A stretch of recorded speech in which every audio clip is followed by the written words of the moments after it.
instansi Bapak Ibu sekalian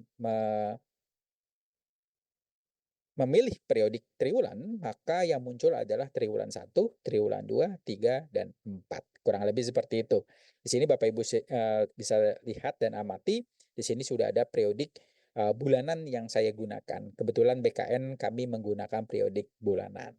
Nah, cara memunculkan periodiknya seperti apa Bapak Ibu sekalian? Di sini kalau Bapak Ibu belum pernah memasukkan periodik, itu pastinya akan kosong. Nah, perlu dimunculkan terlebih dahulu. Perlu ditambahkan rumah periodiknya terlebih dahulu. Caranya cukup mudah, Bapak Ibu sekalian.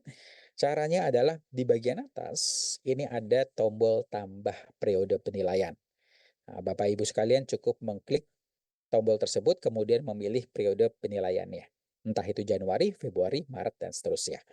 Kebetulan kami sistem periodenya mungkin berbeda dengan instansi Bapak Ibu sekalian ya, karena ada beberapa instansi, terutama instansi pusat, itu sistem periodiknya itu berbeda penanggalannya. Kami tetap menggunakan bulan, tetapi tanggal bulanan kami itu berbeda, yaitu dimulai tanggal 16 ketemu tanggal 15, kurang lebih seperti itu. Nah, itu bisa disesuaikan sesuai instansinya masing-masing untuk mekanisme periodiknya di dalam layanan e-kinerja BKN. Di sini saya akan pilih misalkan 16 Februari sampai dengan 15 Maret, kemudian klik OK, maka akan muncul tampilan periodik seperti ini. Yaitu periodik, katakanlah ini adalah periodik bulan Februari lah, misalkan seperti itu. Katakanlah ini periodik bulan Februari. Nah, di setiap periodiknya, Bapak Ibu sekalian bisa amati, ini masing-masing periodik ini sendiri, mulai dari Januari, Februari, Maret, dan seterusnya, itu akan memiliki 4 menu. Nah, di sini Bapak Ibu sekalian, di sini akan tampil 4 menu di setiap periodiknya. 4 menu yaitu rencana aksi, progres harian, pengisian bukti dukung dan lihat hasil, dan feedback perilaku. Keempat menu ini kami desain itu secara berurutan Bapak Ibu sekalian. Jadi nanti prosesnya Bapak Ibu harus dimulai dari paling atas dulu, yaitu rencana aksi, kemudian nanti berlanjut ke progres harian, dilanjutkan dengan pengisian bukti dukung dan lihat hasil, dan terakhir feedback perilaku. Jadi sekali lagi 4 menu yang ada di periodik ini itu memang kita desain berurutan, artinya Bapak Ibu nantinya lebih mudah untuk menggunakan dan memahami fitur-fitur yang ada di dalam layanan e-kinerja BKN. Nah, karena di bagian atas di tahap awal itu adalah rencana aksi, artinya memang kita harus menyusun rencana aksi terlebih dahulu. Apa itu rencana aksi? Rencana aksi itu sendiri sederhananya adalah target atau rencana periodik. Periodik itu bisa bulanan, bisa triwulan. Kalau Bapak Ibu sekalian periodiknya di instansinya bulanan, maka rencana aksi atau rencana periodik harus disusunnya di awal bulan, setiap awal bulan. Kalau Bapak Ibu sekalian periodiknya adalah triwulan, maka proses penyusunan periodiknya atau rencana periodiknya itu dilakukannya di setiap awal triwulan. Caranya bagaimana? Caranya cukup mudah. Bapak Ibu hanya tinggal klik rencana aksi seperti ini, maka akan tampil kurang lebih seperti ini ya. Akan tampil RHK dan indikator Bapak Ibu sekalian. Dari mana? Dari SKP tahunan. Itulah kenapa tadi di awal saya sampaikan, untuk bisa menyusun kinerja harian, itu harus melewati salah satunya adalah penyusunan SKP tahunan atau rencana SKP tahunan. Di sini, di dalam tabel rencana aksi, Bapak Ibu sekalian akan ditampilkan seluruh RHK dan seluruh indikator yang Bapak Ibu miliki. Di sini kebetulan tadi Bapak Ibu sekalian sudah melihat ya, SKP tahunan saya ada 7 RHK dengan 8 indikator. Maka akan ditampilkan keseluruhannya di dalam tabel tersebut. Nah, pertanyaannya adalah apakah semua indikator harus dibuatkan rencana aksinya atau tidak? Jawabannya adalah tidak. Tidak semua indikator harus dibuatkan rencana aksi di bulan tersebut. Hanya indikator yang Bapak Ibu akan laksanakan saja yang akan Bapak Ibu buatkan rencana aksinya. Contoh, misalkan di bulan Februari ini, dari 8 indikator ini, saya hanya membuatkan 4 rencana aksi, yaitu dari RHK nomor 1, nomor 4, nomor 6, dan nomor 6. Jadi 1, 4, dan 6 saja. Seperti itu. Bagaimana untuk RHK dan indikator lainnya? RHK indikatornya mungkin saya akan laksanakan nanti di bulan April, Mei, Juni, ataupun bulan-bulan lainnya. Seperti itu.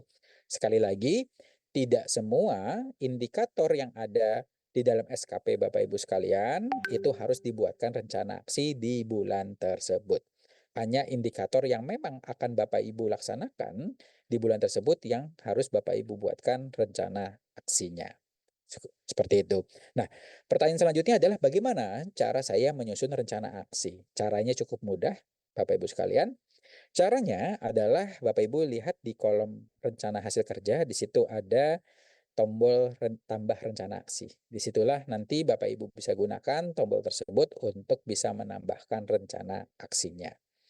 Caranya Bapak Ibu tinggal klik saja pada RHK tersebut, nah, seperti ini misalkan. Kemudian Bapak Ibu sekalian pilih indikatornya, karena dimungkinkan satu RHK pasti memiliki beberapa indikator ya. Jadi Bapak Ibu harus memilih indikatornya. Kemudian setelah dipilih, Bapak Ibu inputkan rencana aksinya. Apa yang akan saya lakukan di bulan tersebut terkait dengan indikator tersebut. Seperti itu. Kalau misalkan apa yang saya lakukan sama dengan indikator, apakah boleh? Boleh. Misalkan apa yang saya lakukan di bulanannya sama dengan indikatornya. Seperti itu. Apakah boleh? Boleh. Atau kondisinya adalah, apakah apa yang saya lakukan, kerjakan di bulan tersebut, itu berbeda lagi dengan indikator yang saya miliki. Pecahan turunan dari indikator tersebut. Nah, misalkan indikatornya berbicaranya adalah bisnis proses, misalkan. Kemudian rencana aksinya pecahan dari bisnis proses tersebut, misalkan draft bisnis proses. Apakah boleh? Boleh. Seperti itu. Jadi, silahkan Bapak Ibu tuangkan di dalam rencana aksi terkait dengan bagaimana proses untuk bisa mencapai indikator tersebut pada bulan tersebut. Seperti itu. Nah, di sini mungkin saya contohkan, kita ambil saja untuk RHK nomor 6 ya. RHK nomor 6 di sini kalau Bapak Ibu lihat, saya klik rencana aksi di sini. Nah, kemudian di sini Bapak Ibu sekalian, saya akan memilih misalkan untuk indikator bisnis proses penilaian kinerja tahunan. Seperti itu. Kemudian rencana aksinya misalkan menyusun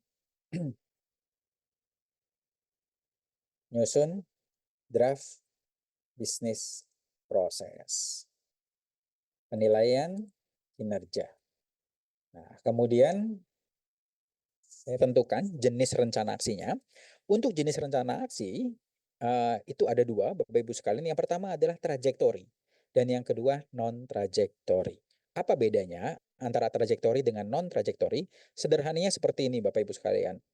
Trajektori adalah di mana target Bapak Ibu sekalian itu bisa Bapak Ibu prediksi. Berapa jumlah yang akan saya selesaikan, berapa jumlah yang akan saya realisasikan, berapa jumlah yang akan saya laksanakan di bulan tersebut. Bisa Bapak Ibu prediksi berapa jumlahnya. Nah, sebaliknya untuk non-trajektori adalah di mana target Bapak Ibu sekalian itu tidak bisa Bapak Ibu prediksi terkait dengan berapa yang akan saya kerjakan di bulan tersebut, berapa yang akan saya hasilkan, berapa yang akan saya realisasikan di bulan tersebut. Itu tidak bisa saya prediksi. Sederhananya misalkan seperti ini. Bapak Ibu sekalian misalkan di Dinas Kesehatan, sehari-hari menangani pasien, misalkan seperti itu. Nah, tetapi Bapak Ibu sekalian, misalkan tidak mengetahui berapa sih jumlah pasien yang harus saya tangani di bulan tersebut, karena tidak bisa saya prediksi berapa jumlah pasiennya. Maka di sini Bapak Ibu bisa memilihnya non-trajektori, misalkan seperti itu. Non-trajektori dengan target misalkan 100% saja. Seperti itu. Itu bisa di dalam penyusunan rencana aksi 100% saja. Kemudian nanti hari ini seperti apa? Nanti saya contohkan. Seperti itu. Nah, di sini saya akan mencoba untuk memilih non-trajektori dengan target misalkan satu draft. Kebetulan satu draft ini, untuk bisa menghasilkan satu draft ini, mungkin saya bisa prediksikan bahwa memang di akhir bulan saya akan menghasilkan satu draft. Permasalahannya adalah saya tidak tahu untuk bisa menghasilkan satu draft ini kebetulan dengan cara rapat berkali-kali. Dan saya tidak mengetahui berapa rapat yang akan saya lakukan selama bulan tersebut. Nah, karena saya tidak mengetahui berapa rapat yang akan saya laksanakan di bulan tersebut, maka saya pilih adalah non-trajektori dengan satuan akhirnya nanti adalah satu draft. Seperti itu. Kalau sudah nanti saya klik OK, maka akan tampil kurang lebih seperti ini. menyusun draft bisnis proses penilaian kinerja dengan kondisi non-trajektori. Misalkan saya edit saja, misalkan target saya adalah 2 ya, 2 draft. Seperti ini, 2 draft. Nah, kemudian Bapak Ibu sekalian, saya akan mencoba mensimulasikan kembali bagaimana cara menyusun rencana aksi untuk yang trajektori. Caranya juga sama, Bapak Ibu sekalian. Misalkan saya akan memilih nomor 1 ya, indikator nomor 1. Rencana aksinya adalah misalkan di sini kebetulan 15 bahan ya, contohnya di sini. Nomor 1, misalkan menyiapkan bahan konsep, misalkan seperti itu, menyiapkan bahan konsep. Kita contohkan saja. Konsep, kita pilih trajektori, kemudian saya pilih adalah 15 bahan, misalkan seperti itu.